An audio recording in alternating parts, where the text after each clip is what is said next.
I'm going to help you write a killer college essay that gives you your best chance of getting into your dream school. You only need to work on it during this college essay write-along series to craft an essay that stands out to the admissions committee. The Vanguard essay method has repeatedly assisted students in getting into Ivies and top 20 schools. I myself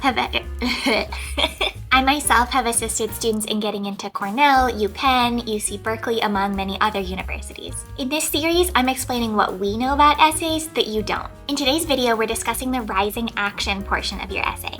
It's that roller coaster going up, up, up to the highest peak of your essay. How do you write an exceptional rising action? First, we need to know what the rising action is, obviously. If you haven't found a topic for your essay yet, go back and watch this video first so you can write along with us. What is rising action? So first, the protagonist is facing a series of difficulties. We've already talked about the hook, the status quo, the inciting incident. Once the inciting incident happens, then the protagonist goes through a series of difficulties. The tension begins to mount because there are stakes, higher stakes than there were before.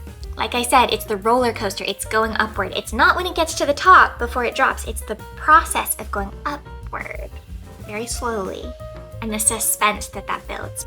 So it keeps the audience interested in what's going to happen next. Like when you're on that roller coaster, you're waiting. You might not know exactly when you're gonna drop, right? That's what we're doing to the audience. So it intensifies the conflict that the protagonist is going through, you're the protagonist, and it heightens suspense. It develops the conflict, it raises the stakes. It's also the midpoint of your essay. It's connecting the beginning and end, and sometimes that's why it is so difficult to write, because it's sort of this vague moment in the middle where things are happening, but no decisions are being made, right? It's just the middle of the process. Remember how your hook needs to grab those admissions officers? This paragraph needs to sink your claws into them so that they can't put your essay down. If you do this right, there's no way they're gonna skim through your essay. They're gonna be really close to the page trying to figure out what's gonna happen, right? They only have a few minutes to read your essay. We're gonna keep them for that whole 5 minutes that they've got. Here's a few examples. However, fate always finds a way. 4 days before Worlds, another team tweeted, "Hey Jaguar Robotics, you're qualified. Check the rankings." My teammates and I sent a flurry of confused texts. What are they talking about? Turns out, the website that determined the rankings for our state had been wrong. Even with our loss, we were actually ranked within the top 40 teams of our state, which meant we had qualified for Worlds. With newfound hope, we traveled to Houston. In the end, our team won our division and came 5th in the world. It felt like we had fulfilled our destiny. This rising action paragraph is actually a little bit interesting because it seems like the protagonist, the student, has gotten what she wanted, right? They came 5th in the world in robotics, but it's not actually the climax of her essay. It's not the internal change for her.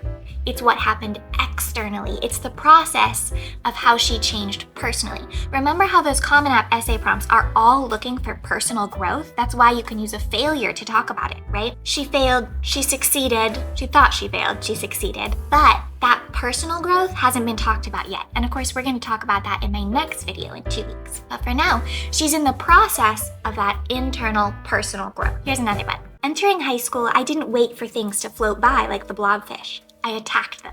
Leadership positions, AP classes, a starting spot on the soccer team. As long as I was hunting, I felt safe, valuable, accomplished.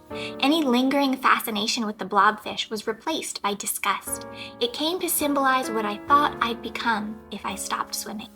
But to my dismay, I harbored secret blobfish tendencies. Sometimes I'd stop working on schoolwork to noodle around on my guitar or research random topics, music theory, chess, history. I could spend days learning about appoggiaturas and chromaticism, prophylaxis and space advantages, and famous revolutionaries and early code breakers. Falling down these rabbit holes was thrilling, but also guilt-inducing. I wasn't helping anyone. I wasn't achieving anything.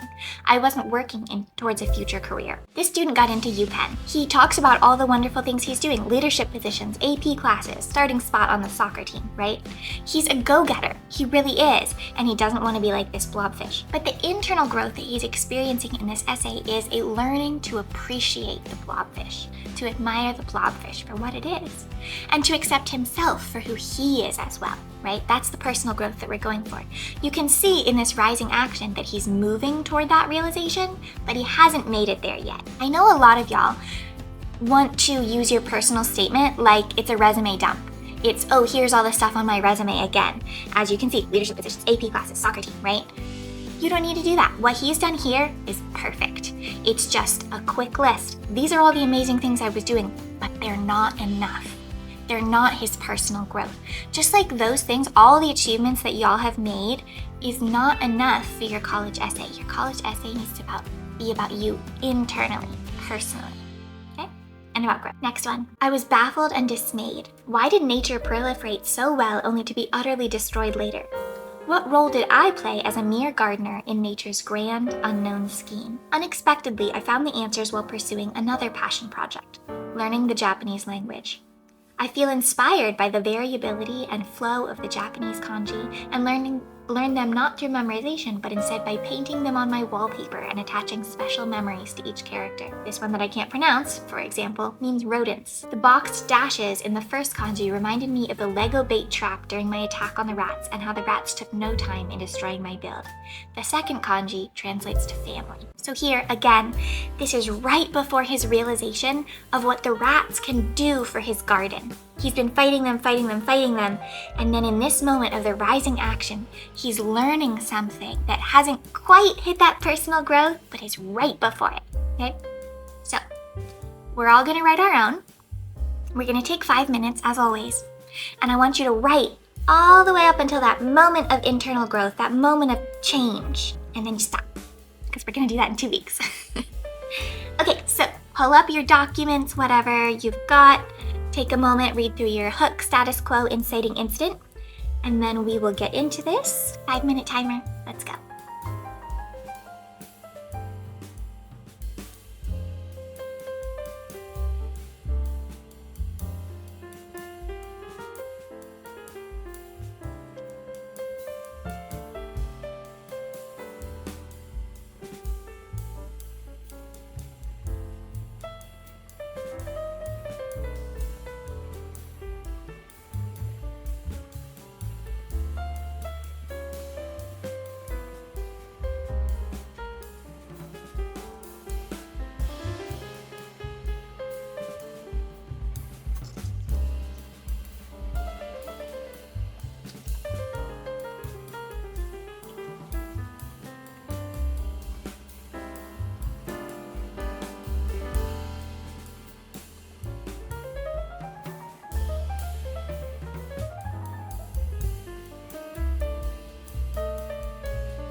finishing my sentence.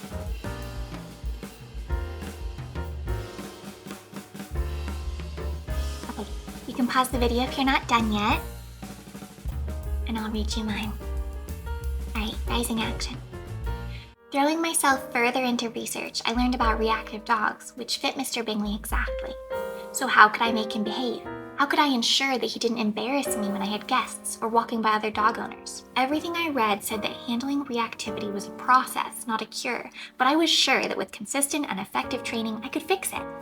I began taking treats with me everywhere I went, opting for positive reinforcement every time we saw a trigger. I trained him to sit still for over a minute at a time, encouraging calmer feelings.